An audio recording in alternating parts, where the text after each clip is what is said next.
Evening, everyone, and welcome to the Irish Defence Forces Officers Club third seminar in the series on the Commission on Defence. This week, we're delighted to be welcomed by a panel of Defence Forces representative groups from ARCO, ONE, RACO, and RDFRA. So this is the third webinar that we've run. The first panel, you might remember, was a set of academics talking about their views on the proposed Commission on Defence. Last time around, we had ex-members of the Defence Forces across the services.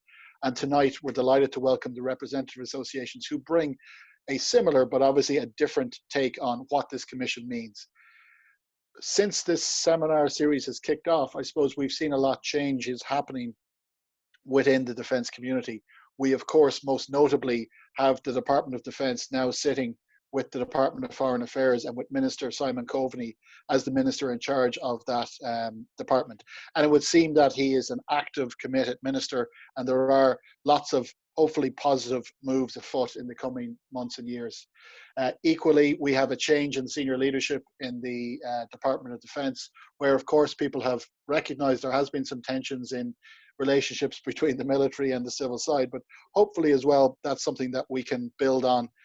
And the Commission on Defence is a real positive. It's in the programme for government. There is a commitment that this is going to happen and be up and running before the end of the year. So I think it's vital that these discussions are happening. Thank you very much to our four participants tonight. First of which is Brigadier General Paul Pakenham, retired. ARCO President will open the event this evening. Paul's presentation will focus on the Commission's potential composition, terms of reference and optimum outputs for the Commission, and also refer to some relevant issues arising from Gleeson, EAG1 and Price Waterhouse reviews. And great to be able to tie the current Commission back to those previous reviews. The second speaker of tonight, we're delighted to welcome Lieutenant Neil Richardson, who's General Secretary of RDFRA. Neil will be discussing key areas the Commission needs to address from the RDFRA perspective. Some of those are this discussion around specialist versus a general reserve. So people are talking quite a lot about specialist reserve. What about the general reserve? What should they be doing? What are the necessary PDF supports that the RDF should be giving? What about employer engagement, employer protection and employer supports? If we see the RDF having a larger role to play in the future of Irish defence, how do we enable that? Is overseas service going to be something that they can achieve? And the legislative, regulatory and financial enablers for all of these things. Our third speaker this evening is Brigadier General Colin Campbell, retired, Chairperson of the Board of Directors of ONE. Colm intends to address the matters from a perspective of ONE, veterans, and to concentrate on veterans issues. And all of this is the assumption that the Commission on Defence, rather the Commission on Defence Forces, as stated in the programme for government. And our final speaker tonight, delighted to welcome Commandant Conor King, RACO General Secretary, and most importantly, member of the 75th Cadet Class. Conor will speak on behalf of the serving Defence Forces officers on the importance of linking talent retention to operational capability and the considerations in formulating terms of reference Commission membership from a Defence Forces officer's perspective. So just to say, in terms of tonight, our four speakers will have an opportunity to raise all the points they wish uninterrupted, 8 to 10 minutes per person. At the end of each, we will hope to we will hand over to the next speaker, and after all four speakers, we will start a Q&A. So those questions can come in throughout the evening. We will moderate them and make sure that they go to the right person so that we get some Q&A going. So we look forward to tonight's evening, and without further ado, I would welcome our first speaker, Brigadier General Paul Pakenham, retired ARCO President. Brigadier General Paul Pakenham is in his second of a three-year term as in office as ARCO President. While serving, Paul was involved in the introduction of the Strategic Management Initiative Framework and later as SPO, or now SPB's Action Officer for PFP Framework Document and the 2010 White Paper. Paul has served in Brussels with the military staff of both the Western European Union and the European Union military staff. He retired in 2012 as GOC 1 Brigade. Without further ado, Brigadier General Paul Pakenham, retired and ARCO President. Over to you. Good evening, Pat, and good evening all. ARCO commends the IDFOC for organising these webinars. The association, whose membership reflects a considerable reservoir of expertise and experience on defence, has made comprehensive submissions for the White Paper on Defence, the White Paper on Foreign Policy and External Relations, and recently the National Security Strategy. Whereas ARCO welcomes the government's intent to convene a commission, the Association's preference is for an all-encompassing independent commission on defence, addressing defence policy rather than one confined to the defence forces. Unfortunately, the programme for government reneged on advancing the strategic issues of military neutrality and the triple lock. Military neutrality, for example, will not provide an adequate self-reliance, deterrence or credible defence capability against commonality hybrid threats such as cyber attacks. Consulting with all stakeholders, the Commission should be internationally led. An independent membership should be representative of both civilian and military experts having an appropriate balance of operational and academic experience. With the emphasis on the European dimension, members should be drawn from the areas of national security, defence, foreign affairs, the European defence and security environment, and public sector governance. Military expertise should include strategic defence planners from an EU member state, ideally from a country with whom we have partnership under the umbrella of battle groups. The Commission provides a golden opportunity to provide our politicians and indeed our citizens with a stronger understanding of defence, including the roles of Óglaigh na hÉireann. Unfortunately, the proposed terms of reference reflect, in my opinion and the opinion of ARCO, a compromised response to fragmented political challenges. As the government's principal military advisor, the Chief of Staff must have a role in developing the terms of reference. Likewise, as experts in their respective fields, the Commission members should also be involved in this process. ARCO contends that Ireland, with a commitment to collective security, must possess a core military capability on a contingent basis, consisting of a balanced and sustainable nucleus of land, air, and naval components, including a cyber defence capability catering for both deterrence and defence. The government, elected members of the Oireachtas, senior public sector officials, including diplomats, must fully understand the implications and application of defence policy, military strategy, military capabilities, military operations, and indeed military limitations. In the context of Ireland's defence commitment under the UN Charter and EU treaties, the Commission should define Ireland's defence policy framework. It should identify defence objectives to shape the strategic environment. It should reinforce defence relationships and security links with our partners. It should commit an appropriate GDP percentage spend on defence. And finally, it should defend Ireland's ability and willingness for an elevated focus on deterrence and defence, using a credible and agile conventional military force to defeat all threats to Ireland's national interests and values. A word of caution: we should retain a realistic level of ambition. After all, defence is not a national priority. Ladies and gentlemen, since 1990, the Defence Forces were involved in a significant reform process. The 1998 reorganisation was defined as the minimum necessary to meet Ireland's national and international defence and security requirements. The principal reform enablers which influenced change from 1990 through to 2020 include the Gleeson Report, EAG studies, Price-Waterhouse Review, the review of the Reserve Defence Forces in 1999, the 2000 White Paper, the 2012 reorganisation of the Army component, and the 2015 White Paper. Outstanding enablers include the White Paper Implementation Plan and the government's high-level plan which is addressing recruitment and retention issues, both of which must be re-energised before embarking on a commission. Likewise, ARCO strongly advocates that the government's proposed permanent pay review body must be immediately established. For the record, since the Public Sector Pay Commission's report was published, ARCO has called for the establishment of a statutory-based, permanent and independent pay commission for the Defence Forces. Using 3 reform enablers, Gleeson, EAG1 and Price Waterhouse, I would like to advance relevant issues pertaining to the Commission.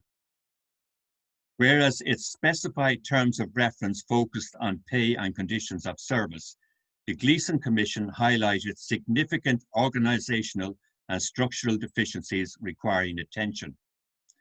Gleeson cited the Public Services Organisation Review Group in 1969, which referred to, and I quote, a rigorous interpretation by the Department of Defence of the requirement of civil control and an extensive duplication of function between the Secretariat and General Headquarters, unquote. The Gleeson observed centralised and insurmountable bureaucracy, a sense of powerlessness and disillusion amongst military personnel, and military proposals subjected to further close scrutiny by the Secretariat. Gleeson recommended that a review be undertaken by professional management consultants on military-civilian relationships. Following on from Gleeson, the Efficiency Audit Group examined both elements of the department, namely the Secretariat and the 3 military branches.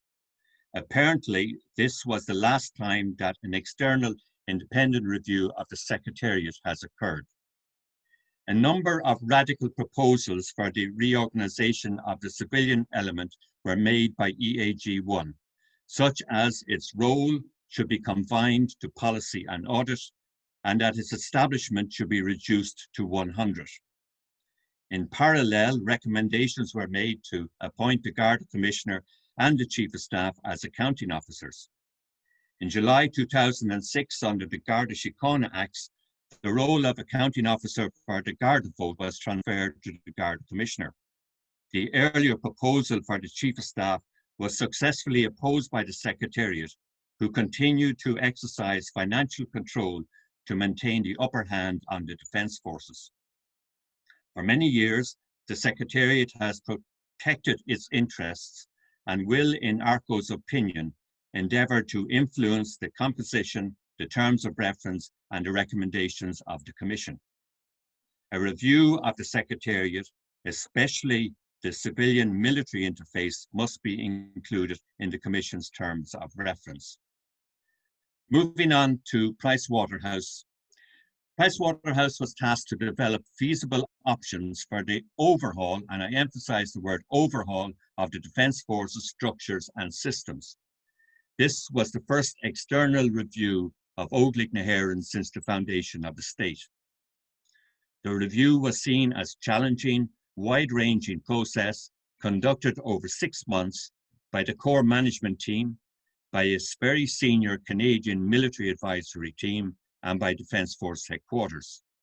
It covered a wide range of topics ranging from major strategic issues and principles to detailed operational issues.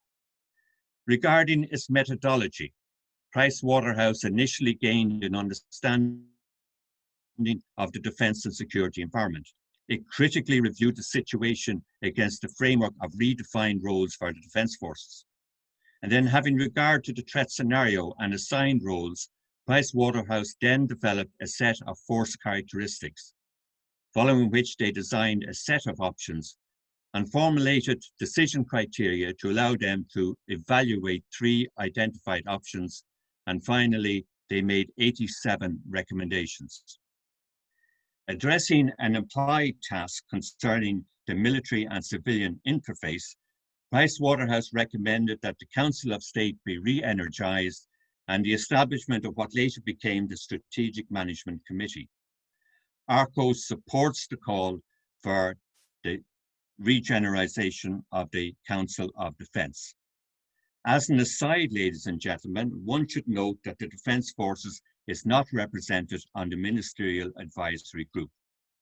But moving back to Price Waterhouse, based on a decision criteria, 3 options were identified by Price Waterhouse, with the recommended option being a 2-brigade group, including a task force headquartered in Dublin and a national training centre. Price Waterhouse recommended that the government's assessment of its report should focus on major strategic issues and avoid being sidelined into unnecessary levels of operation detail. Sound advice for 2020. Pricewaterhouse requested that its recommendations be addressed during a lengthy implementation process.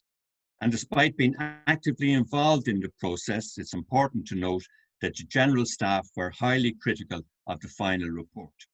Message for this webinar: in the context of the Commission, be careful what you wish for.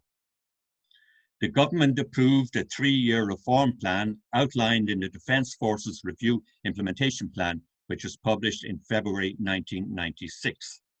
It proactively implemented the plan. Substantial efforts were made to minimise resultant turbulence within all ranks of the Defence Forces. The impact of change was profoundly felt throughout the organisation. The overarching result had the Defence Forces properly structured, organised, manned, equipped and deployed, providing a credible deterrent and response to armed aggression, and producing an agile structure to implement its assigned roles and to expand on mobilisation. In particular, the reorganisation provided a rewarding professional career for officers and enlisted personnel in the Permanent Defence Force, the Army Reserve and Ashlew Marie. I asked the question, can the government's commission deliver similar outputs? Thank you. That's a great opening. Thank you very much, Paul. And really interesting, again, to tie it back to the previous commissions, the previous reviews, and I think your words, be careful what you wish for. It's something we all need to be conscious of. We'll excuse the Leinster mug. I just want to tell everyone as well, to remind them they can ask questions, and we obviously encourage questions to come in through the chat function. We'll make sure that we collect them all by topic and we put those questions to our speakers once all four have had a chance to outline their positions. I think we're also going to have a first poll of our evening coming out now. So the first poll question is, should the Commission review the role of the Department of Defence as well as the Defence Forces?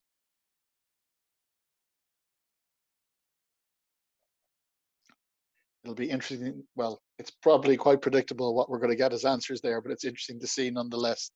So for our second speaker this evening, I would be very happy to call on Lieutenant Neil Richardson.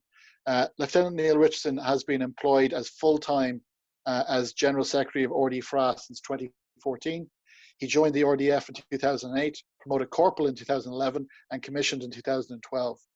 After the reorganisation, he served in the 6th Battalion before transferring to 1 MIC in 2016. Outside of the RDF, Neil is a published military history author. He holds an MA in Military History and Strategic Studies from NUI Maynooth and is currently undergoing a PhD in History in Maynooth. So, Neil, without further ado, really looking forward to hearing your inputs tonight. Thank you very much. Just to double check before I start, you can hear me okay? Yep. Perfect, okay.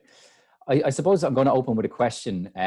What do we need the Commission to do for the Reserve? And the answer is simple, but the implementation of this is complicated. The Commission is essentially needed to save the Reserve from disappearing from existence. And I know that seems a little outlandish, but it is factually accurate. From our perspective, it must be a Commission on Defence, and whatever strategic policy decisions it makes, the Reserve should be an integral part of this. But for the Reserve, if it ends up being a Commission on the Defence Forces, this is more or less synonymous with another reorg. We underwent a reorg in 2005 when the FCA became the non-integrated RDF. Establishment went down from 22,000 to about 9,800. In 2013, we underwent another reorg where the non-integrated RDF became the single force concept RDF, now with an establishment of 4,069. As of the end of May of this year, the Army Reserve comprises 1,500 members, or 39% of its establishment, and the Naval Service Reserve is at about 120, so about 60%. We literally cannot survive another reorg and have nearly been reorged out of existence. So the Commission does need to save us in that regard. What could a properly resourced, supported and enabled reserve actually bring to defence? Well, specialists in multiple military specific fields, specialists in other fields that could equally be of great military value, a pool of personnel that could provide the defence forces with a surge capacity in times of need, and personnel for a variety of training and operational roles. So to save the reserve, the Commission, in our view, would need to address, firstly, what does Defence need the reserve to do? Secondly, and as important, how can the reserve be facilitated to provide force multipliers that Defence doesn't even know it needs, or that Defence doesn't necessarily think might be of value? The first question, what does Defence need the reserve to do, doesn't necessarily go far enough, because it misses all of the unknown potential that could arise from a properly resourced, supported and enabled reserve. And I think in one key way, we've seen this with CIS units around the country, just as an example, which have managed to bring force multipliers to their CIS PDF counterparts in ways that perhaps unit commanders never even thought they could. So that there's lots more ability for that out there. So the Commission can address these two questions, in our view, via addressing improvements in a number of key areas. And I know you outlined them in your introduction, but just to go through the 5 of them here. The first one is the specialist versus a general reserve. And as a precursor to this topic, we have to do away with the concept that the only thing the reserve can engage in is training. And this must be abandoned in favor of the concept of the reserve engaging in training and support to the PDF, with all of that, with everything that it encompasses. To see us as training for training's sake on into the future will be problematic at best, especially if the reserve is to be meaningfully utilised going forward. In terms of what the specialist reserve could be, yes, CIS engineers, the medical corps, they all lend themselves to this in some way, shape or form. So the structure of these particular reserve elements, how they promote internally, how their ranks are given on joining. Should an individual be ascribed a rank based on their external civilian qualification? Should promotion only take place when the external civilian qualification is increased? Like, for example, when an EMT upgrades to a paramedic, do they similarly get a promotion in their reserve capacity? This has a lot of benefits, practically zero internal training requirements, that the specialist skills would be predominantly external and only internal conversion training would be required. These are all the kind of questions that the Commission, and yes, the white paper was supposed to address this, but this is what the Commission could address regarding going forward with a specialist reserve. That's not to say a general reserve isn't of great military value as well, and they would be the more military traditional corps, artillery, infantry, cavalry, and whatnot. But they need to be given a specific role, ideally linked to their corps. So what is it that those particular reserve elements can do for their corps? To say that the specialist reserve should be prioritized over general reserve, or a general reserve specialized or prioritized over specialist reserve, is to miss the point that both classes of reserve need to exist in order to ensure that you attract people from those particular backgrounds. One group becomes specialists, the other provide a surge capacity that is of great value. But flexibility ultimately must be the watchword here of the Commission. Over the last couple of years, especially in discussion on white paper projects, RDFRA has heard talk of prioritizing the specialist reserve, a concern that a general reserve will be taken away, but all of these various aspects do have value. So it's how the specialist versus general reserve should be utilized, how it can be integrated into the PDF going forward. Commission certainly needs to address that. Item 2, necessary PDF support for all of this. The reserve cannot function and cannot exist without administrative, logistical and training support provided by the PDF. This should be a staff, dedicated staff of officers, NCOs and privates whose sole responsibility it is to provide this service to the reserve. And they must obviously be properly resourced to do so. This cannot be someone's second, third or fourth role. They must be accountable for what their reserve element does or fails to do. Ultimately though, outside of specialist skills, we have to accept that the RDF abilities within the reserve are directly commensurate with PDF input, but the PDF must be supported in order to provide this administrative, logistical and training support. And that's something the Commission needs to look at, necessary PDF support. Item 3 then is the holy trinity of employer engagement, employment protection and employer supports, which go hand in hand and cannot be detached from one another. Yes, we have an employer engagement booklet, which was produced for all reservists to provide to their employers. In many ways, it is a flash in the pan. The necessary supports to back it up were unfortunately never introduced. We have Section 27 of the Emergency Measures in the Public Interest COVID-19 Act 2020, which gives us employment protection in the event of an emergency call-out, but not in the event of a training requirement call-out or a PDF support operational activities or anything along those lines. So at the moment, you are completely reliant on the goodwill or the ability of reservists to get time off from work, to get time off from education, whatever it might be, to engage in training and PDF support activities. And even then, we are arguably only supposed to engage in training for training's sake, which, you know, does not get to the nub of what the reserve could provide. Ultimately, employment protection legislation needs to cover a wider variety of reserve training and support aspects. We need a better form, or a more meaningful form, of employer engagement, and then meaningful employer supports and incentives, because we cannot be all stick with no carrot.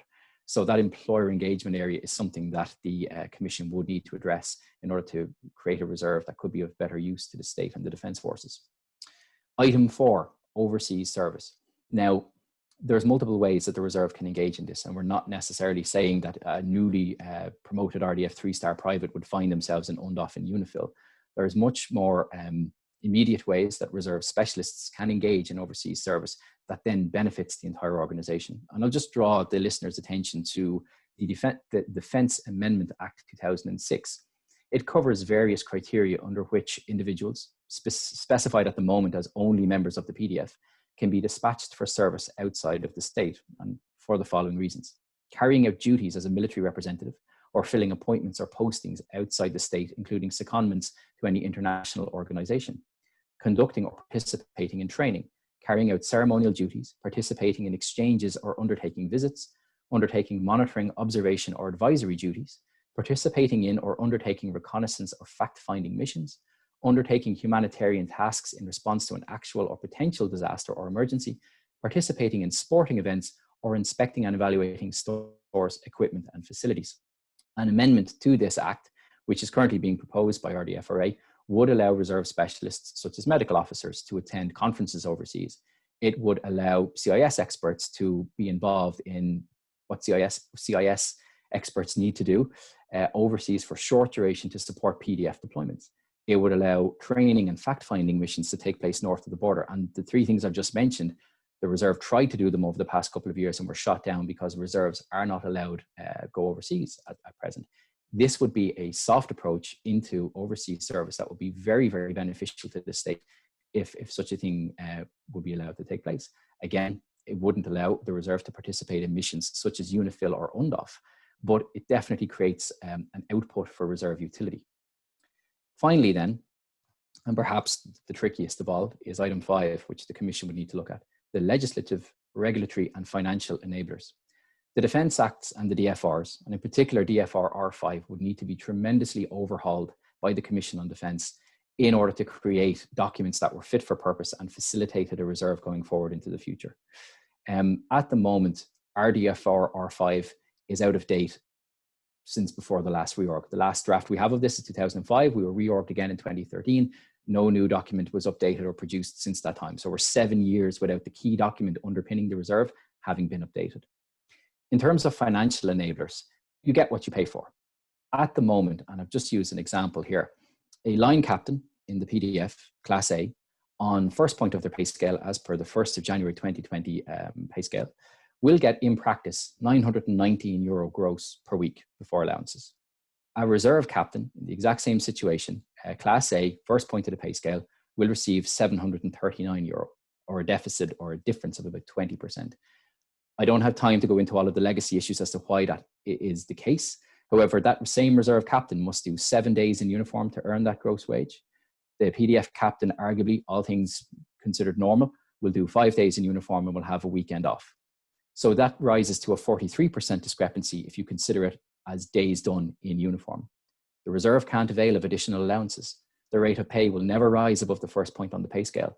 And the gratuity which we used to receive to offset the costs of service was taken from the reserve with no consultation in 2013. It was a massive recruitment and retention tool that was taken away.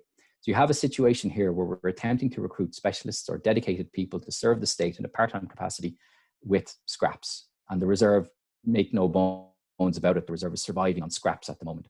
Our pay budget is 2.15 million a year. That's 0.5% of the size of the PDF pay budget. We comprise 30% of the establishment of the Defence Forces when you take Army, Navy, Air Corps and Reserve into consideration. So 30% of the staff on 0.5% of the budget. Now, albeit, yes, permanent versus reserve, but I think it still exemplifies. Just to really ram the point home, Vote 36, subhead A22, miscellaneous expenditure for 2018, 3.176 million. So miscellaneous expenditure is €1 million more a year than the entire pay bill for the reserve. And I think on an international comparator, that would not be the case. Reserve doesn't want to take a single cent out of the hands of a member of the PDF, but we are surviving on scraps. And to some individuals who don't have the high-powered careers or large amounts of financial income coming from their normal external employments, that is vital additional income coming into their households. So just to sum up and come to the end of the point, we're currently classed as volunteers. The Commission would need to address this because we have all the expectations of part-time staff placed upon us, with little or no of the associated supports usually available to part-time staff. Also, stating that only the reserve can save the reserve is to fundamentally misunderstand the challenges facing us. We are essentially what the Department of Defence and the Permanent Defence Forces make us. Everything flows from utilisation, but we currently have no meaningful role and we are not being utilised. So until that happens, the reversals we've seen in terms of a constant reorganisation of our establishment downwards we're not going to see any change in this. Supports, resourcing and enablers, as outlined, are vital in order to implement and secure the future of the organisation. And finally, flexibility must be the watchword. We need a broad, creative and flexible approach by the Commission on Defence. It must be flexible as the key takeaway here. If the people try to, or if the Commission attempts to pigeonhole the reserve into being one thing or another, that's potentially damaging. And my very, very final point is, and I'm glad General Pakenham raised it there, the report of the steering group on the special study of the Reserve Defence Force published in 1999 essentially outlined more or less everything I've said 21 years ago, and it was not implemented. The bit of that report that was plucked out was the recommendation that the reserve should be reorganised downwards, which took place in 2005. So they took the numbers away, but not any of the enablers that were also recommended in that very, very vital report. So for further reading, if anyone is particularly interested, that 1990 report is a good one. Thank you. Thanks, Neil. Lots of interesting points there and lots of good questions that are coming in here about the reserve and first line reserve. We'll get to them later on, which is great. We're just going to have a poll now, a second poll of the evening. Should reserve specialists be included in overseas missions?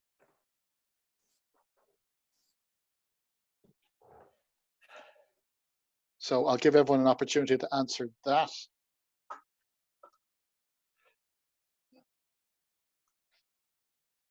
The third speaker this evening, I'm delighted to invite Brigadier General Colin Campbell, retired Chairman of the Board of Directors of ONE, or Veterans Association. Colin retired from the Defence Forces in January 2016. His appointments included, prior to his retirement, personal staff officer to the Chief of Staff, Commandant of the Cadet School, Director of Strategic Planning, and most recently as the Assistant Chief of Staff of the Defence Forces. Colm has extensive overseas experience, including in UNIFIL, UNSO, Bosnia, Afghanistan, and the Nordic Battle Group. Delighted, Colm, to call on you to speak about the Commission on Defence from the perspective of ONE and veterans. Thank you very much. Many thanks for your kind invitation. I'm going to confine my comments to veterans issues, notwithstanding our shared interest in the future of the Defence Forces. This evening, my contribution will focus on a brief overview of ONE to provide us with a common starting point, a look at what the veteran community is like in the 21st century, the issues we would like to address with the Commission, and the desirability for policy imprimatur via the Commission for the major elements of ONE's work on behalf of veterans. Our organisation was founded in 1951. It brought the two veterans organisations that had emerged after the emergency together with two principal objectives: benevolence and comradeship. ONE is a veterans organisation, a registered homeless charity, an approved housing body, and a company limited by guarantee. The role of ONE can be summarised in 4 words: support, comradeship, advocacy, and remembrance. In the support side, ONE gives you everything from a warm handshake, a warm welcome, to a bed in one of our homeless hostels for the night. We have developed 15 veteran support centres nationwide, which can be described as a cross between an advice centre or men's and women's shed. We have hostels for homeless veterans at the moment in Dublin, Athlone, in Letterkenny. We provide over 18,000 bed nights every night, and about 1,000 veterans have gone through our hostels, with approximately 90% of those going on to live in permanent accommodation. We use the term comradeship deliberately because it evokes a sense of shared experience, a shared culture, a shared set of values, and a continued willingness to serve. We unashamedly advocate in support of veterans, particularly those veterans who are less fortunate than ourselves. And remembrance is our fourth pillar. We will always remember those who gave their lives on the service of the state, but we must also remember those veterans who from time to time become homeless or others that need our support. Turning to the veteran community, the Department of Defence in June of 2000 stated that there were approximately 140,000 veterans in the Defence Forces at that time. Now, using this as a baseline figure for 2020, you have approximately 10,750 former members of the PDF in receipt of pension, about 34,250 former veterans of the PDF without a pension, and approximately 95,000 veterans of the Reserve Defence Forces or its predecessors, the FCA and SLU Marine. We interact with approximately 30 other veterans organisations in Ireland. But the nature of the veteran community has changed, clearly associated with changes in the Defence Forces. You have shorter service. You have the impact of the 1994 changes to the terms of engagement for enlisted personnel. You have the impact of the 2004 changes to the pension arrangements and other changes to those. You have a shrinking PDF and a shrunk RDF. Societal changes, in particularly family breakup, has a significant impact on the veterans presenting to our hostel. About 60% of the homeless population in Ireland are single, and of that, about 88% are male. But to help understand veterans' issues, we need diversity in terms of thinking, age, sex, backgrounds, etc., to ensure that we have the full picture. The concept of being a veteran is perceived very differently by different sexes and by different age groups. We need engagement with and an understanding of the entire veteran community to assess the different issues affecting different demographics. The first thing we would like to address with the Commission is the membership of that Commission. In the programme for government, it referred to management, human resources, academia, law, public service, as well as members of with external military expertise. If you go back to the Gleeson Commission, there was a former Chief of Staff and a former member of ONE as part of the Commission. ONE believes that a veteran's voice is needed again. A natural thing we'd like to address with the Commission is a veterans policy. Now, there was an embryonic veterans policy included in the White Paper on Defence 2015, and I think I'm using the term embryonic very generously. There was always also a commitment therein to further develop the supports available to veterans. Notwithstanding a detailed submission by ARCO, IUNVA and ONE in December of 2018, little progress has been made. The submission included detail on the interface between veterans with the Department of Defence and the Defence Forces, transition from military to civilian life, accreditation of military skills, pensions and ancillary support, medical treatment, social housing, and the recognition of military service. Depending on the scope of its remit, the Commission represents an opportunity to progress a number of those issues. To do this, we would like to see the establishment of an Office of Veterans Affairs. Policy objectives must be enacted, and it is recommended that the vehicle for doing so is a joint civil-military Office of Veterans Affairs. ONE proposed this in December of 2017 to the Minister. The joint submission that I referred to just a while ago did so again in December of 2018. The envisaged roles for the Office of Veterans Affairs would be facilitating and coordinating delivery of a range of services to veterans, providing opportunity to veterans to have their service acknowledged. There's a tagline for the moment from by the Defence Forces, and it's called Strengthen the Nation.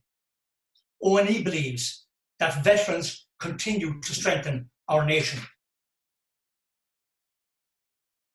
The office would manage the government's relationship with veterans and their representative organisations, would advise government on veterans issues, and advise other departments and agencies on aspects of policy relating to veterans. We must always remember that defence policy is government policy, and its remit is not confined to the Department of Defence. We'd also like to encourage the Commission to have research undertaken on the impact of service and the needs of veterans. There is a clear lack of empirical evidence on issues affecting veterans, issues such as family breakup, the prevalence of homelessness, the number of veterans with PTSD, substance misuse, the impact of institutionalization, and the different impact of service on both male and female heterosexuals and on lesbians, gays, bisexual, transgender, etc. ONE deals with these on a daily basis, but the provision of support may be far easier to generate and a lot more targeted if we had a greater understanding of the extent of the issues involved. ONE will also seek policy imprimatur via the Commission for the facts we have created on the ground, using the example of our nationwide network of veteran support centres. The programme for government, which is agreed on the 15th of June, provided policy imprimatur for those centres. We will now seek similar imprimatur via the Commission for other major areas of work. These include our existing hostels. We increased the number of bedrooms this year from 30 to 35 in Brunaville, and together with Athlone and Letterkenny, that provides 49 single bedrooms for homeless veterans. We have 2 other hostels planned, a 5-bedroom facility in Cove and a 6-bedroom facility in Cork City, leading to 60 single bedrooms being available for veterans countrywide. We have installed our first veteran support officer this year. He was hired to develop a counselling service in Brunaville for veterans in partnership with the HSE. We hope to employ a second veteran support officer later this year in partnership with the Leopardstown Park Trust. We've also begun to cooperate with Section 38 hospitals, designed to create a pathway for veterans who need long-term care in hospitals. Our first memorandum was signed with the Royal Hospital in Donnybrook. We had a meeting with the Leopardstown Park Hospital together with IDFOC and ARCO, and an MOU has been developed with them. And we've also started negotiations with Clontarf Hospital. We have to ensure, though, the sustainability of the aforementioned, and believe that the facts we have created on the ground should be enshrined in policy, in addition to the existing goodwill, thereby ensuring or helping to ensure continued state support. In conclusion, ONE has also initiated a strategy to ensure that we are a diverse and an inclusive veterans organisation that draws from the breadth of those who have served in the Defence Forces, that gains strength from that range of knowledge, experience and talent, and that welcomes, respects and values the unique contribution of every individual. We want all veterans to feel valued, supported and celebrated. A more diverse organisation will assist us in better understanding the needs of all of our veterans. This evening, my contribution focused on a brief overview of ONE to give us a common starting point, a look at the veteran community in the 21st century, 4 issues we would like to address with the Commission, and 4 further issues that we would like policy imprimatur on via the Commission. The Commission depending on its remit, represents another opportunity to progress veterans' issues. We will utilise that opportunity and always keep in mind those veterans whom we serve and those that continue to serve in a wide variety of roles.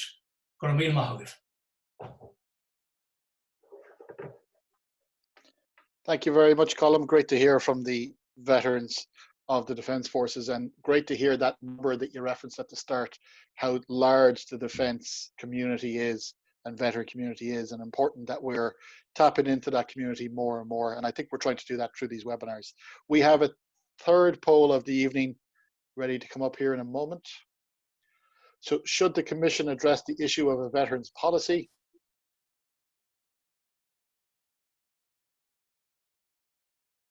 Looking forward to getting results of that for you, Colm. Our last speaker of the evening, delighted to introduce Commandant Conor King of RACO General Secretary. Conor, again, key member of the 75th Cadet class, and most importantly, buddy to me for a year in the cadet school. Commandant Conor King has over 21 years service in the Defence Forces and is in his second year as RACO General Secretary. His last position prior to being seconded to RACO was as OC of one mechanised infantry company, the DFTC, and he's also served in a variety of appointments at unit formation and DFHQ level, as well as overseas, as mentioned, in the Balkans, Middle East and Africa. He's also served as a staff officer analyst in the strategic planning branch in DFHQ during the development of the current white paper on defence, and fed into that process significantly. His other appointments have included as a senior auditor in the Office of the Controller and Auditor General while on secondment to that office. Delighted to call on Conor to talk about the Commission on Defence from the perspective of DF officers. Conor. Thanks, Pat. I really welcome the opportunity to contribute on behalf of our members to this crucial conversation on the future of defence. And I compliment IDFOC for the foresight and energy that you've shown in organising these discussions. This really is a once-in-a-generation opportunity to have a serious conversation about the range of threats that the state faces and where the DF fits into the mitigation of these. I hope that I can add some value and context from the perspective of serving PDF members. A note of caution, however, while I may have plenty of opinions that I'm sure are shared within the audience on whether our current capability matches the threats facing us, how much the defence budget should really be, and what active military neutrality really means, I must endeavour to remain within the scope of Defence Forces representation. If I stray, I'm sure there's a voodoo doll somewhere bearing a remarkable likeness to me that will be getting prodded. With that in mind, RACO's mission is to champion the well-being of our members, and by extension, all Defence Forces personnel and the wider organisation.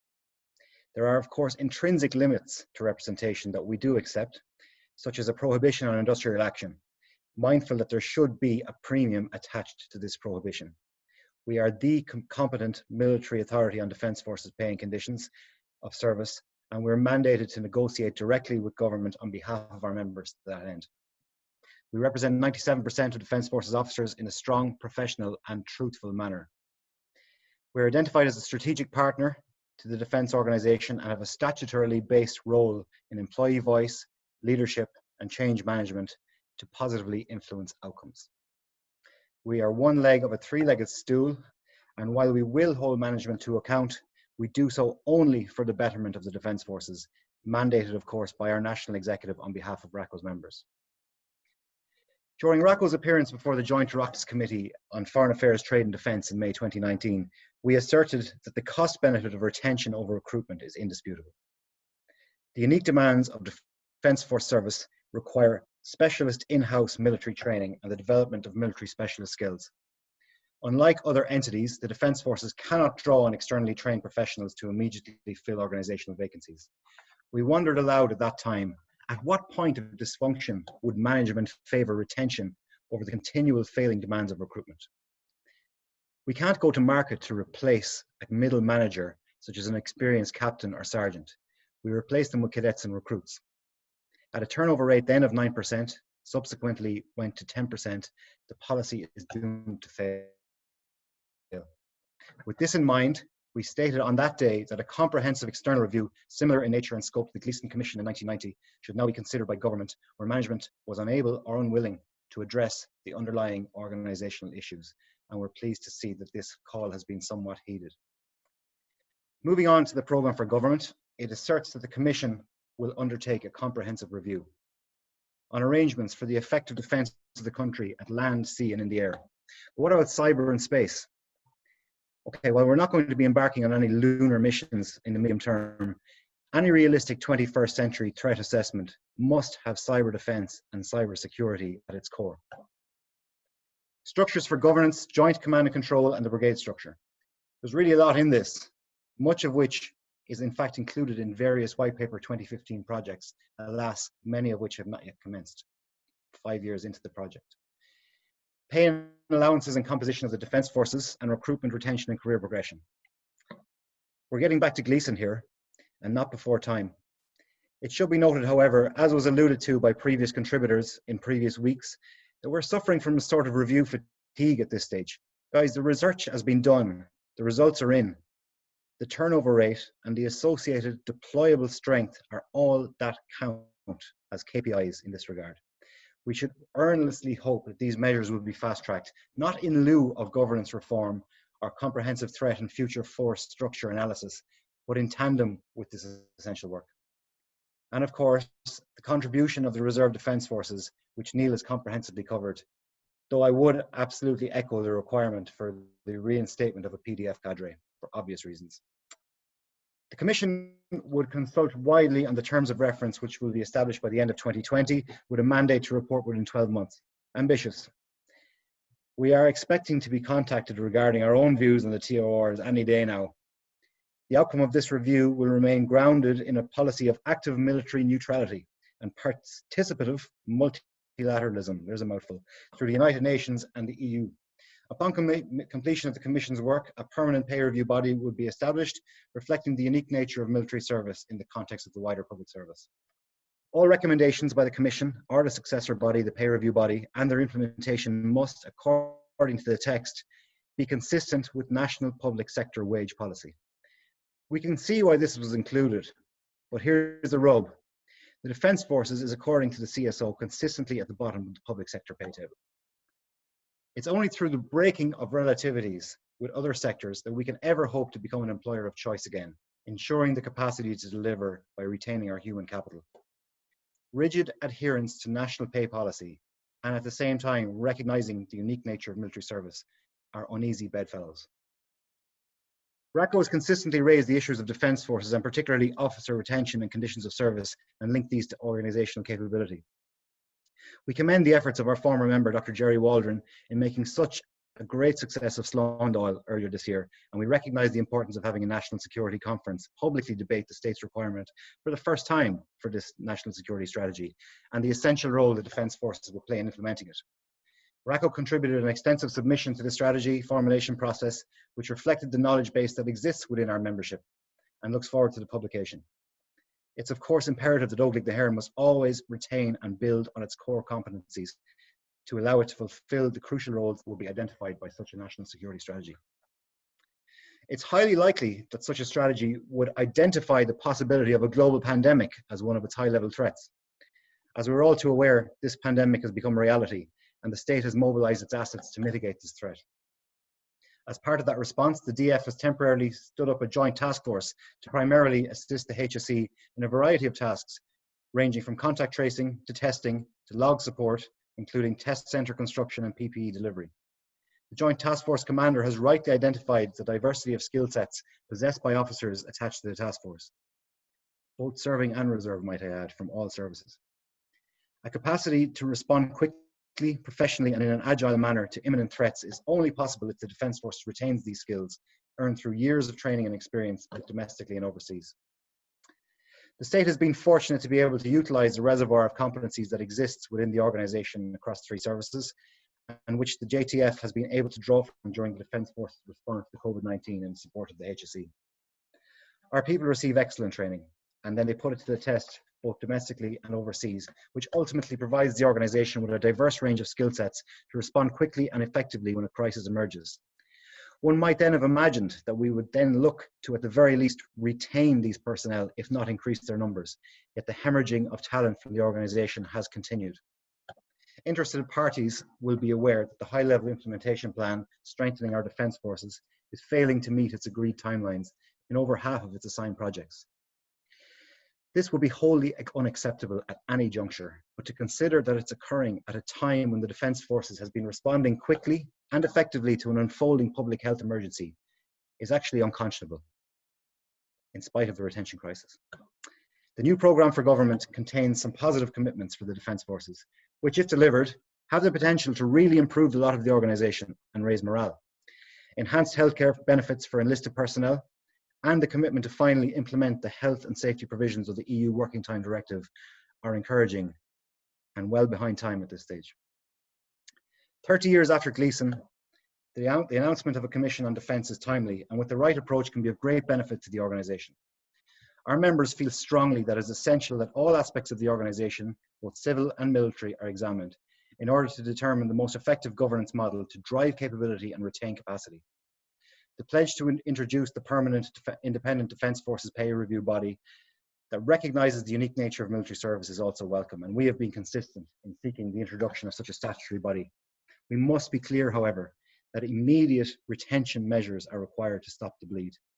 It has been proven beyond doubt that with the current rate of dysfunctional turnover, the Defence Forces will continue to reduce in strength and capacity without urgent remedial action. The stats speak for themselves. In this regard, it really is worth recalling the Public Service Pay Commission's own findings in May 2019.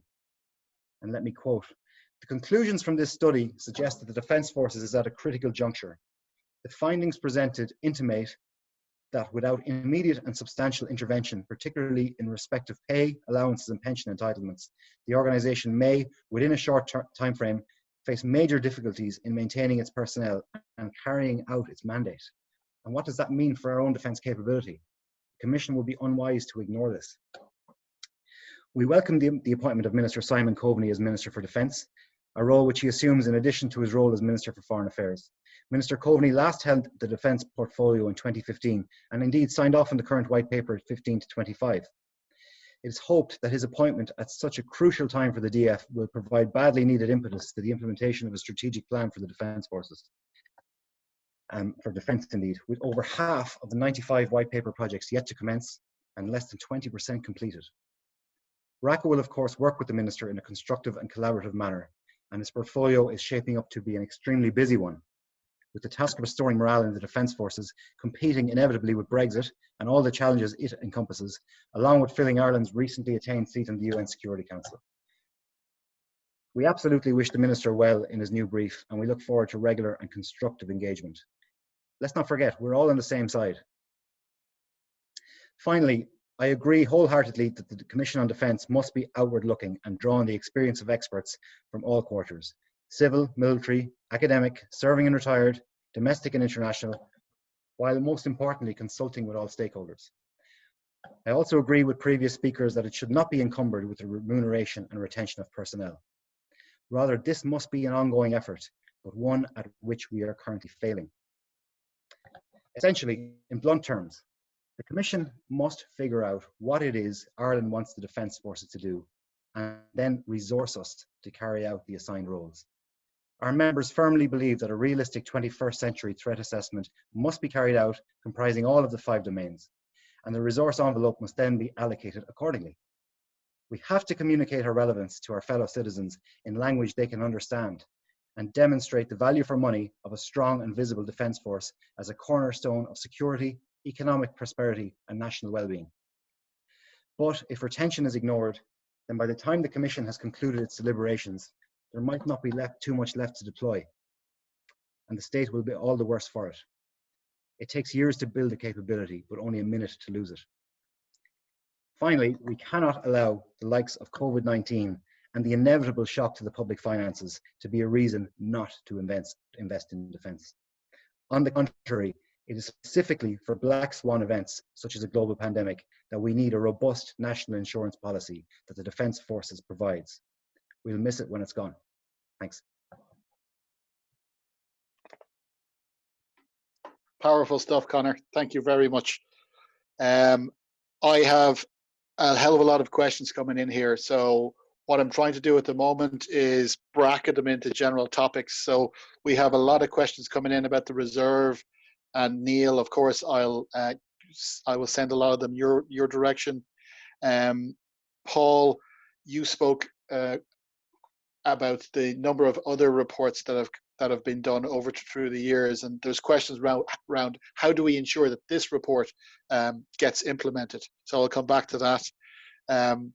Colm, there's a lot of questions around the first line reserve and the strength of depth that is in ARCO and ONE's organizations. How do we leverage that to strengthen the nation? And Conor, questions for you around your thoughts on should RACO join ICTU? Are the Defence Forces different, and should they be treated differently through a separate pay body? So there's some of the questions that I'm getting, and there's more coming in all the time. But the first question, Paul, I'd like to go to you. So you spoke about numerous previous reviews that have happened on the Defence Forces, and someone said, I think it was, there has been up to 12 reviews over the last 30 years. You also mentioned be careful what you wish for, but if we take this as a positive, the Commission on Defence is a once in a lifetime or generational opportunity, as Conor King said.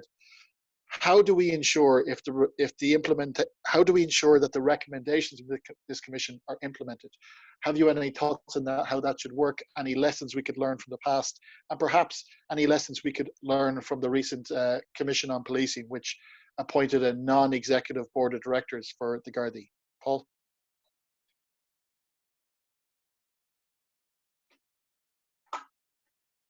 Hello, Paul.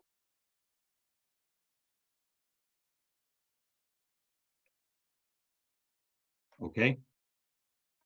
I can hear you now. Yes, thank you. A likely point of departure to answer this question is the status of the Commission in the eyes of those that are the subject matter.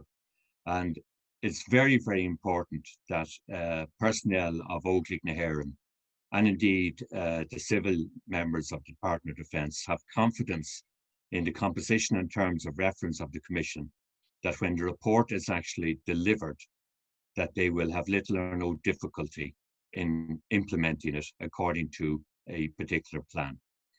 The best example that we can use in relation to implementation of recommendations outside of Gleeson, which is primarily on pay and conditions, would be the Pricewaterhouse report in the 90s, which delivered on a reason to have a Defence Forces review implementation plan over a period of 3 years. When that plan was being developed within Defence Force headquarters, it engaged to the widest opportunity all stakeholders, representative associations, and indeed personnel of the Defence Force at all levels. It completely engaged them in the manner in which the recommendations were going to be implemented, eventually developed this plan, got government approval, and then over a period of 3 years implemented what was, in my opinion, one of the biggest changes in the establishment of the Defence Forces, moving away from the command structure, introducing brigades, a colossal change in Defence Force headquarters, etc.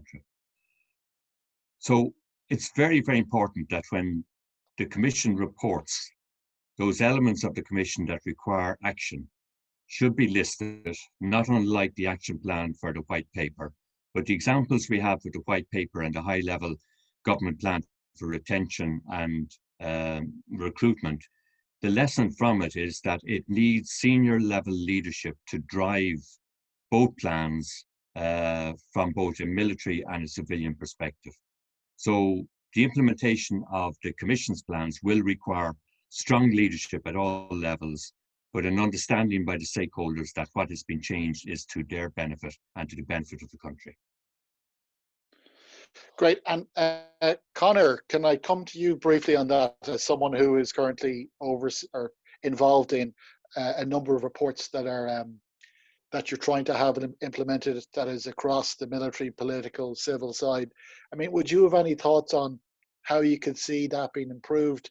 have you any thoughts on the likes of the non-executive board of directors that have been recommended to deliver the recommendations of the Commission on Policing? Sorry, Pat, are you talking about in terms of the makeup and the breadth of experience, or are you talking about their specific writing instructions? Sorry, it's actually neither of those. It's on the other end. So let's hope the Commission of Defence makes a really strong recommendation that covers everything from our reserves to our resources, to our veterans, and to everything else. How do you think we can make sure that implementation happens in a positive way? Do you think that, I mean, there is a fear that if a commission reports, even with a very positive recommendations, that then that doesn't get implemented? So do you think that needs political ownership? Do you think it needs its own board of directors in order to oversee implementation? Any thoughts on that from what you've seen from both the white paper and other reports you've been involved with? Okay, so I suppose any commission and any commission's recommendations is worth nothing unless it comes with a euro sign. I learned from Brigadier General Campbell in SPB, or SPO at the time, that strategy has a euro sign, and if you make a recommendation, you must have the cash to back it up and to see it through. However, of course, there should be some sort of a steering group and an implementation body to implement the findings of such a commission, and one would hope that when it is accepted politically, that steering group or implementation body would have a very strong mandate accepted by all of our political masters to see it through with an associated budget. I think it's a no-brainer. Yeah, great. And Colm, I'll just come to you. And I've had a number of questions that are, similar. So I'll bracket it in one way, which is there's a huge depth and pool of talent in the membership of ARCO and ONE. And of course, you people are showing how you continue to go on to serve the nation. But have you any feeling on how we could leverage that depth of talent in ARCO and ONE's membership in order to reinvigorate a first-line reserve or a concept like that? I'll deal with the last part of your question first, if I may, Pat. Any organisation that is hemorrhaging people, like Conor described, would be very foolish not to have a first-line reserve. If you were losing 10% of your people every year to wastage, and 10% of highly skilled people, then they should go somewhere. There should be some mechanism to utilise those people. I believe that mechanism, by the way, already exists in the Defence Acts. I don't think you need to change a lot to reinstate the first-line reserve. But to go back to the first part of your question about utilising the representative organisations, and the representative organisations for veterans, and I'll only speak about ONE. But ONE, and we've looked at ourselves, we need to do a lot of work internally. And I'm part of the youth policy of ONE, and that's not saying a lot, But so what we're trying to do is rebrand the image and perception of a veteran. The rebrand will ultimately, I believe, benefit all veterans by acknowledging diverse groups, but also the positive contribution being made by veterans across the country, politicians, entrepreneurs, community leaders, in sports and volunteers, in the private sector, etc. If we do that, I believe, it's two-pronged. We have to put in the second or the first-line reserve, but also have a very strong veteran community that shows the worth of having veterans in our country. Great. Thanks for that, Colm. And I suppose I'll bring that over to you, Neil, as well on a similar topic. I mean, I have a lot of questions here from your reserve brethren, and I guess trying to sum some of them up. What would your feelings be on, should it be easier for people to move from the reserve to the permanent defence force and back again, and perhaps even from the RDF to first line reserve? Have you any thoughts on that? Well, I suppose this is one of these questions where anything is possible with a properly resourced, flexible reserve, and really the limit of our imaginations here is what can potentially be achieved. But we are at, unfortunately, a situation in the reserve where, as I said earlier, 40% of our establishment for the Army Reserve and 60% for the Navy we're not even at the races at the moment. We're on life support somewhere nearby. The issue of whether the PDF and the RDF are interchangeable, whether members of the Permanent Defence Forces could take career breaks by joining the reserve, whether members of the reserve could step up into the PDF, perhaps in specialised roles initially. Yes, everything is possible. However, the fundamental underlying key enablers to make this happen are the legislative, regulatory and financial things that the Commission needs to address, because this is pie in the sky otherwise. But long story short, yes, all of this is possible, but it needs to be made achievable. And again, just there's a number of questions in for you here, but I suppose one of the other ones I'd ask is, many of our speakers over the last 3 webinars have stated that they believe that the Chief of Staff should be the accounting officer for the Defence Forces, or at the very least have an operational budget. What are your thoughts on unit commanders having their own operational budgets for their reserve units, so they can decide how much resources to allocate when and where in a clearer way? Ultimately, anything, the association would welcome anything that is going to benefit the greater utilisation or the greater training of the reserve. And if that was something that would achieve those outcomes, excellent. As I mentioned earlier, as well, the revision of an RDF cadre staff to include dedicated officers and NCOs from the PDF, whose sole responsibility would be to, administer logistically support and indeed train, and that's the key one here, train the reserve. If a unit commander's budget allowed that to happen to a greater extent than is currently the case, excellent. Great, okay. And Conor, my next question will go to you. And again, there's a number of different versions of this question, but I suppose a number of them are all pointing in the same direction to get your opinion on 2 things. One, it's stating that the Defence Forces members have perhaps not done very well over the last number of years by being lumped into collective bargaining, by being treated the same as the rest of the public service. So to get your opinion, do you think that there's a need for a separate body to review Defence Forces pay, because Defence Forces people are different to the rest of the public service? And related to that, your thoughts on ICTU? Okay, so look, it's a hot topic at the moment, I'm sure you'll agree. And there are very strong feelings on both sides. And I think there's very justifiably held views. So if I look at the frame of your question in relation to the unique nature of military service, I cast my mind back to comments that the current Minister for Defence, and who was then Taoiseach at the time, made last year in relation to the Defence Forces being unique, being different, being a special case in terms of the rest of the public sector. We have nothing but admiration for what the Irish Congress of Trade Unions do for their members.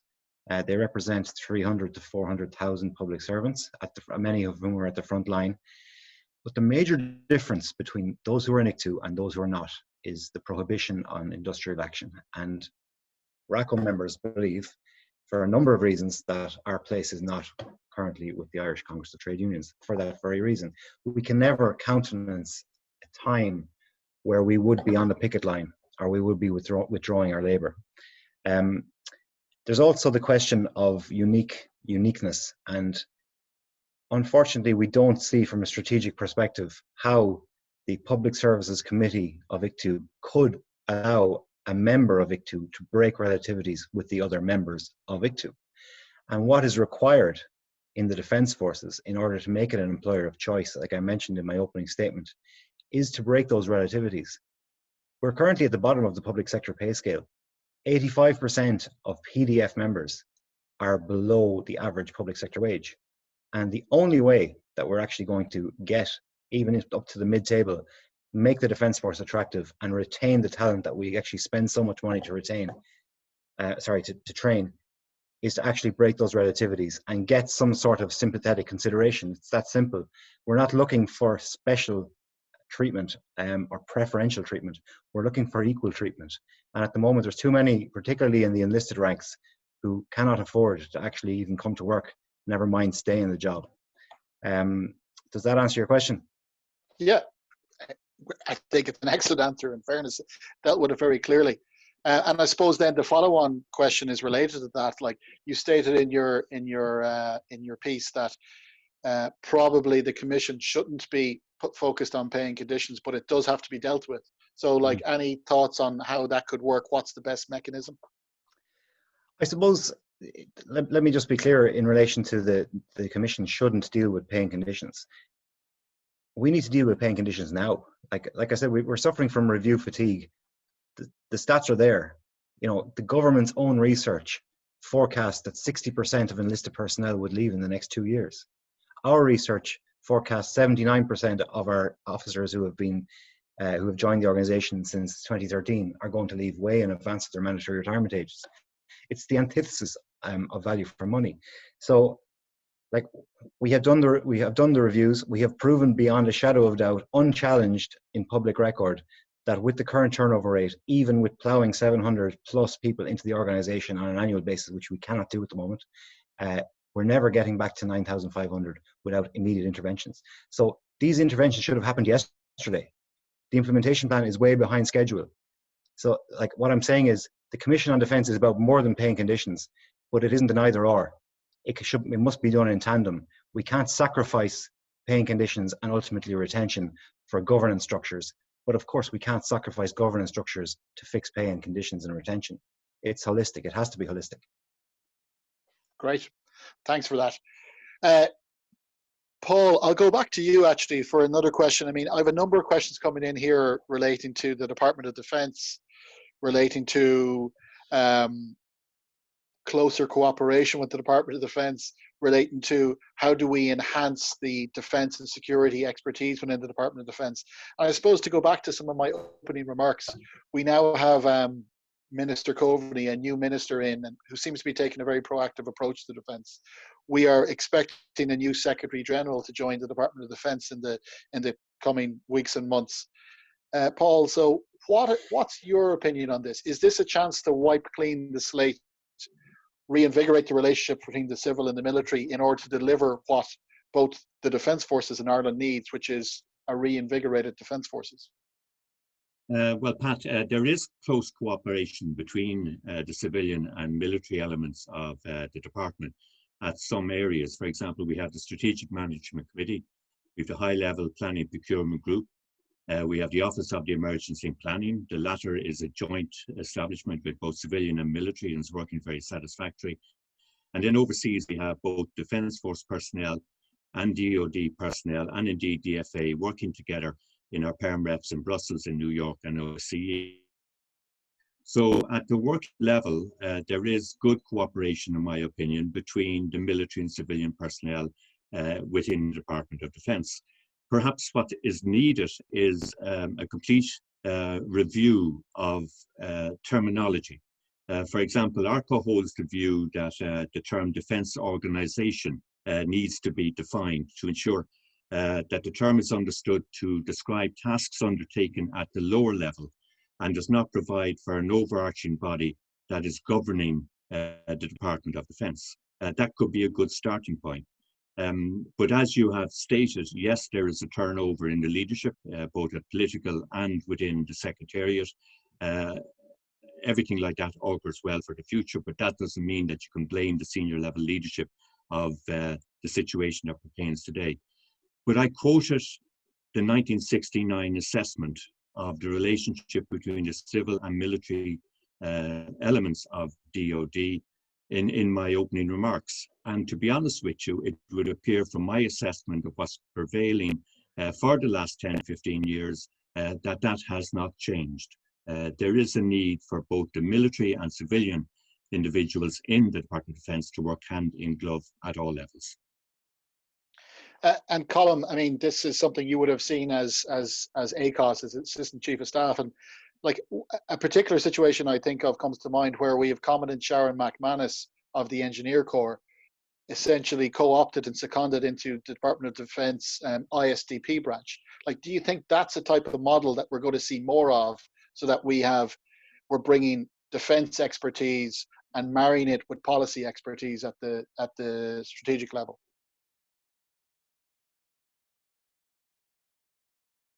Colm? No, I'm not familiar with Sharon's case, obviously, but I would of course agree with putting military expertise in anywhere decision making is made. because I think that's the bottom line. Any place that either military advice is being given or decisions that are affecting military people are being made, we should have military people. But could I mention something else as well, Pat? Our education system. I think there's two gaps in our military education system, and that is education on civil military affairs and education on finance. You spoke earlier, and I think it was a question you spoke earlier about the accounting officer, etc. There's no point in just bringing in the accounting officer if we don't educate people on the budgetary system. And it is different to normal accountancy.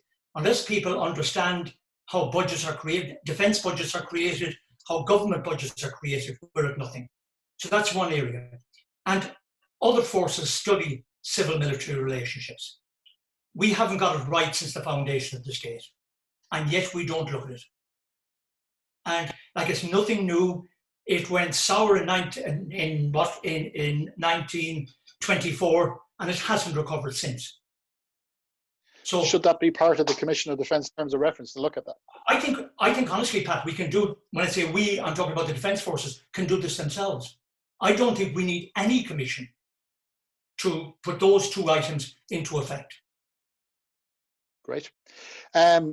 Neil, going back to you on the reserves, as I am being inundated with reserve-related questions, and so I'm trying to tie them into one. But something common coming through here is about you spoke about the drop in numbers of the RDF from, I think it was 22,000 to 9,800 to 4,000 to around 17 or 1,800 at the moment. And that's despite high levels of, or relatively high levels of applicants, so in the thousands for the RDF when the campaigns ran. What would you see as a way to remove barriers to get young men and women into the RDF? Well, that's actually an interesting one, because it's kind of regularly thrown at us, and the question was asked in the past, you know, is there still an interest in joining the reserve? And I think that fundamentally misunderstands the requirement of a reserve, or relegates it to some sort of realm of being a hobby. And don't get me wrong, like, reservists are passionate servants of the state, but passion doesn't necessarily have to equate to being a hobbyist. But anyway, to answer the question, there, in many ways, there isn't anything wrong with the structure in place to get new reservists in. It's the sheer length of time it takes and the resources that are allocated to the process. So the process is fine when it works well. It just doesn't work because no resources are allocated. It isn't unusual for a reservist to apply online during a recruitment window and undergo their first testing stage several months later. 12 months after that, any medical they may have undergone is now void and they have to do it again. And it wouldn't be unusual, and I'd say a lot of reservists listening in, it's a common story, 18 to 24 months would be the average time it takes an applicant from the date of application to being attested. The fact that anyone is still interested in undergoing the process or sticking with the process after that length of time is a miracle. So when you see 1,000 people apply online during a recruitment window and that whittles down to 35 or 50 people taken in nationwide, you've got to remember that these are people who have been essentially messed around in their minds for the past 18 to 24 months. It doesn't do the organization any reputational favors. It doesn't get us a pool of talent in. That's the recruitment end of it. Obviously, the retention side is sometimes we do get fantastically qualified specialists or people who have other skills that can be brought to bear. And then we underpay them, underutilize them, you know, put them on the back burner. As I've said, the fact that there's anyone left at all is a testament to the individuals concerned. Okay, and then finally, a question from myself. I'll take the opportunity to ask, in terms of the composition of the Commission on Defence, what are the panelists' thoughts on, should it include serving members of the Defence Forces or ex-members of the Defence Forces, or even, dare we say, members of representative associations?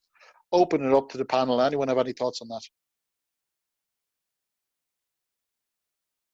I would hasten to suggest that there would be a train of thought along the lines that serving personnel should be on the panel. But I would hold the view that the Commission would be very well served by comprehensive consultation with Defence Force Headquarters with the representative associations, and if necessary, with other elements of Óglaigh na hÉireann to inform their views. I would hold the view in relation to having military experts on the panel. There is definitely a requirement, in my opinion, that the Commission should have military experts. And if they were to be retired personnel, they should come from not only the Defence Forces, but there should be at least one military expert from a foreign army, as I said in my intervention, from the European Union, hopefully from a member state that we have close partnership with, such as one of those countries that we share battle group with. Thank you. To tie a couple of your previous points together as well, I mean, you spoke about neutrality in your opening remarks. Neutrality is always a hot topic in Irish defence discourse. So does it make sense to bring a senior military person from another European neutral country so that they can bring a different perspective on what military neutrality can mean? Well, I agree. I mean, the outdated and flawed concept of military neutrality has to go out without a shadow of a doubt. But there should be no difficulty in bringing in a retired or serving military expert from any of the 27 European Union member states. But ideally, it should be someone, some nation that we actually have close proximity to, or some nation that we actually work with. I would be very reluctant to confine that expert to be one of the countries in the European Union that are technically in the term of military neutral or neutral. Okay. So it shouldn't be, for example, moving automatically to Malta, automatically to Finland, automatically to Sweden, or automatically to Austria, all of whom have a different status of collective security and on the lines, definitely not military neutral like we have. Okay. Anyone else on the panel have any thoughts on that they'd like to add? In order to be neutral, you have to be prepared to resource your defence forces to defend that neutrality. There's a question over regarding whether we actually do that. Our members would say we probably don't at 0.27% of GDP. But putting military neutrality or active military neutrality or non-alignment or whatever we are aside, in relation to the membership of the Commission, at the current state of play, there's always a danger that either side having a permanent member on a commission like this will be accused of having a vested interest. So if the Defence Forces have a vested or have a serving member on the commission and the Department of Defence didn't, I'm sure the Department of Defence wouldn't be happy, and vice versa. If we can actually grow up a small bit and work together for the betterment of the defence organisation as a whole, as Colin Campbell said himself, that's what I took from it anyway. Maybe both could serve at the same time, but certainly there should be a military team feeding in to the Commission on Defence, as they did for Gleeson back in 1990. Great, Conor. On that positive note, I'll give you the final word on it. I just want to thank all of our speakers and panelists once again. I think the range of thought and diversity of thought there was really insightful. So again, Brigadier General Paul Pakenham, retired ARCO President, thank you. Lieutenant Neil Richardson, General Secretary of RDFRA, thank you. Brigadier General Colin Campbell, retired Chairperson and Board of Directors of ONE. And of course, Compt Conor King, RACO General Secretary. Thank you very much, all of you, for contributing to the panel. I think from the level of questions I'm seeing, there's a lot of interest in what you're saying. And I look forward to our next webinar. We hope to hold it in a couple of weeks. And I'm sure you will see updates on the IDFOC LinkedIn page. I'd advise you all to follow that page on LinkedIn and also IDFOC on Twitter. Thank you all very much and have a good evening. Thanks.